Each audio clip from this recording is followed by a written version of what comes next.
Hello, this is Jeff from baronleathercraft. Today we are going to check out the Sculpfun C1 engraving machine. Alright, the unboxing. Little supply kit with some material just for you to practice and play with.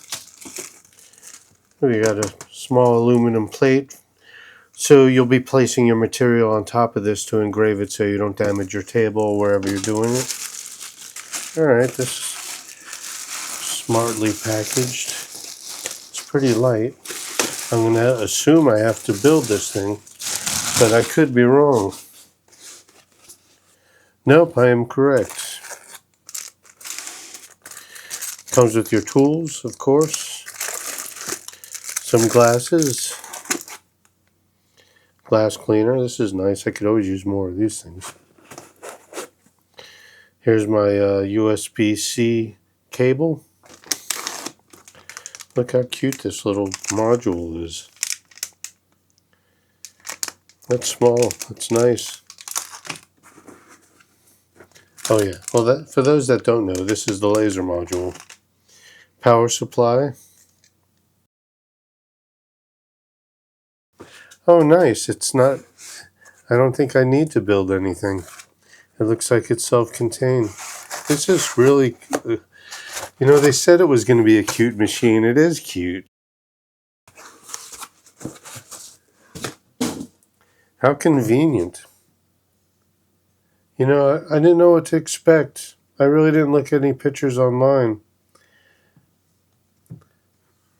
That's really nice and compact. But something like this would be mostly used for me, for smaller crafts. To be able to put like a keychain down there or a wallet and just engrave it really quickly. Alright, let's put it through the test. I'm so happy I didn't have to build it. The C1 uses a 3-watt diode laser with a very small 0.04 by 0.04 millimeter spot size, making it well suited for detailed engraving work. The work area measures 150 by 130 millimeters, or approximately 5.9 by 5.1 inches, making it a good fit for projects such as coasters, keychains, leather patches, business cards, or other small items. The machine itself measures 290 by 250 by 140 millimeters and weighs just over 2 pounds. The C1 includes limit switches on both axes for homing and positioning and is compatible with both Lightburn and laser Gerbil. As you can see, setup on the C1 is extremely simple. The machine arrives almost completely assembled right out of the box. You'll need to remove the protective film from the laser shield, slide the module into the mounting slot, and connect the cable to the laser head. After that, it's simply a matter of connecting the power cable and USB cable to your computer.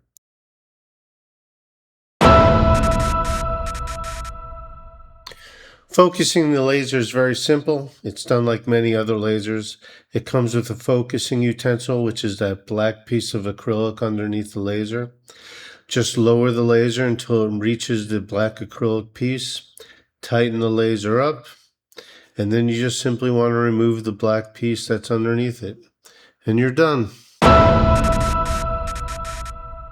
Although there is a utility within Lightburn for framing, what I do is I set up a layer with a moderate speed and a very low power of like 0.75. And then I set it to about 100 passes. At that point, I go ahead and adjust the material based on the laser beam. And I find this works well for me. For my first engraving test, I chose a detailed mandala pattern on a 4-inch brass wood coaster. I ran the engraving at 1500 millimeters per minute, 100% power, and a line interval of 0.05 millimeters. I was really happy with how this turned out. The engraving came out nice and dark, and the detail was exactly what I was hoping for. For my next test, I engraved my tiger and dragon yin-yang design. I use this design in a lot of my laser reviews because it has both fine detail and large engraved areas, making it easy to compare one machine to another. I used the same settings as before, and once again the engraving came out clean with no visible banding. I probably could have reduced the power a little, but I like the darker, deeper look anyway. This is exactly where a 3-watt laser shines. It isn't fast, but if you don't mind waiting a little longer, it can produce some really nice detailed engravings. This is a keychain I got off of Amazon, just a cheap keychain. I believe it's made out of beechwood. I went ahead and focused it and lined it up, and then went ahead and engraved it. Even though this is denser wood, I didn't change the settings. I was curious to see what would happen, and it came out nice. I was happy with the outcome. In fact, I would leave these settings for this type of wood. The detail was nice. Once again, this is the benefits of using a 3-watt laser. They just engrave in high detail. Alright, let's move over to aluminum. The only change I made was in the power. I brought the power down to 80%. The LPI is the same, and so is the speed. When I was engraving this, I was a little concerned because I didn't see the design. But it was just a coating of soot from the engraving. As soon as I rubbed it off with my finger, the design revealed itself. I actually should have taken a wet paper towel to it. It probably would have cut them off even a little better. But once again, it engraved fine. The detail was there. Centering the artwork onto the aluminum business card wasn't that much of a chore, but I'm probably going to end up making some sort of template or jig to make situations like this easier. If you watch some of my other reviews, you know I'll say it once, I'll say it again. Leather and lasers just go so well together, especially this 3-watt laser. Look at the detail of this dragon on this leather. It's just really came out excellent. And for that reason, I'm going to leave this laser set up. So, what did I think of the Sculpfun C1? Honestly, there's not a whole lot to complain about. It did exactly what it was designed to do. Setup was simple, focusing was easy, it connected to Lightburn immediately, framing worked well, and the machine ran reliably throughout my testing. It also feels well built, and its small footprint makes it easy to leave on a workbench or put away without taking too much space. The only recommendation I'd make is to build yourself a simple jig. Since this machine is designed for smaller projects, a jig makes positioning quick and repeatable. Now, if your primary goal is cutting, this probably isn't the machine for you. A 3-watt laser simply isn't designed for that. But if your goal is detailed engraving, I think this machine really deserves a look. People often think of a 3-watt laser as a beginner's machine, but I think that's selling it short. I look at it as a dedicated engraving machine.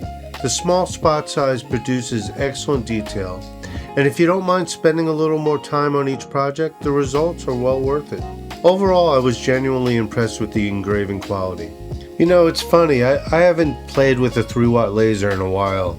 So after seeing the dragon engraved onto the leather, I was thinking, you know what, I'm going to keep this thing around because that really came out really nice. And I got plenty of small projects that it could be useful for. Once again, thank you for watching. I hope this was helpful in some way. Like and subscribe if you like, that would be nice. And like usual, treat each other well. Let's make this planet awesome. It's up to us. It's got everything we need. It's just up to us. Take care.